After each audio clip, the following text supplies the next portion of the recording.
What's up, people? We are Tottenham TV here, back again with 5 takeaways from Tottenham's 3-2 victory against Man City at the Etihad. I'm joined by Brian Daigle from Tottenham on Tour. How are you doing, Brian? We are doing very, very good, my man, and thank you for mentioning Tottenham on Tour, because now I get to do my little plug. So, listen, guys, your support, and obviously Ben and Simeon and everyone here at We Are Tottenham TV has been incredible. We're growing at a very quick rate, and we're now 60 away from 4,000, which is the next milestone. So please, after you've watched this video, please go and subscribe to Tottenham on Tour. You won't regret it. Come and see me, Ireland, Adam Clark, and obviously Danny Kiriakou.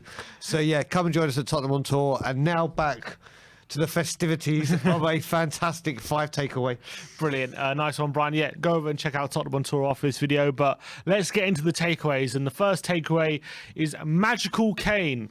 Harry Kane put in an absolute stellar performance yesterday. You know, some saying one of the best in the Premier League era for a striker. He had some decent stats as well. He only had 3 shots, all on target. He had 3 through balls, more than anyone on the pitch, 1 key pass and 1 dribble as well. So a brilliant performance from Harry Kane, and you got to say one of the best of the season. Oh, without a doubt, our best performance of the season. Without a doubt, his best performance of the season. Just an absolutely mesmerising performance from him. Like you said, magic Harry Kane. World-class performance, world-class player. Fantastic. And he also linked up with Son for the 36th time, which is now a new level record of Lampard and Drogba. So absolutely brilliant there. So he could be on. He's on par to be the best partnership. Tottenham's record goal scorer, England's record goal scorer. And people still think this man isn't worth, and still badmouth him. I don't know what this man's got to do. Just carry on, Harry. We all love you. You are one of our own. Brilliant. Whenever people doubt him, he keeps coming back. Exactly. Carry on doubting them. Next up, City outdone in possession. Spurs only had 28% possession yesterday, which is one of their lowest of the season. Yet they had more shots on target than Man City, despite Man City out shooting them by 21-6, and also Tottenham also had a higher XG than any other team that has faced Man City this season at 1.8. So it showed Tottenham making the most of the little possession they had, but doing it effectively. Well, this is the thing. I mean, if you remember at the start of the season, this is what was happening under Nuno, but the only difference was there was no chances on target. There were no chances off target. It just goes to show, like you said earlier, about having a full week under him. It was incredible, and to have that low possession, if you read it and you're a possession-based person that reads it, you're thinking, right, that's a hammering. But what we did with the ball and what we did with that 28% was mesmerising. So, a fantastic display of smash and grab, so to speak. Yeah, absolutely. Next up, Tottenham have City's number. Tottenham have now won 4 of their last 6 league games against Man City, which is absolutely incredible. Only losing 1 as well, which was obviously last season at the Etihad. And Pep Guardiola has become the first manager to lose to Spurs under Pochettino, Mourinho, Nuno and Conte.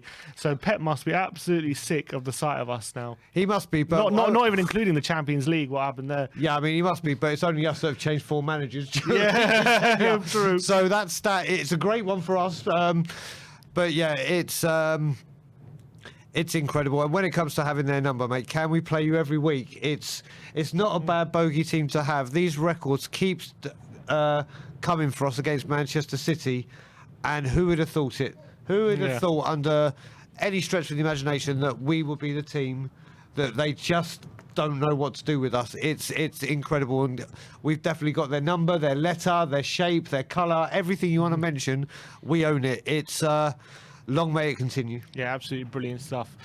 Next up is mentality shift ? A lot of questions surrounding Tottenham's mentality going into this game, and it was all set up for Tottenham to play into those narratives as well, with Lloris obviously gifting them an equaliser, with a lot of people saying Tottenham give away too many individual errors and that letting us down. The VAR goal that Kane got ruled out when we're 2-1 up, and that could have been 3-1. That could have been something that hit us very hard. And then on top of that, compounding that, the VAR decision to give Man City a penalty in stoppage time would have been another reason for us to let our heads down. But we kept going, we kept plugging away. Every time that we had a setback, we reacted positively, and maybe, just maybe, this is the start of a mentality shift within the squad.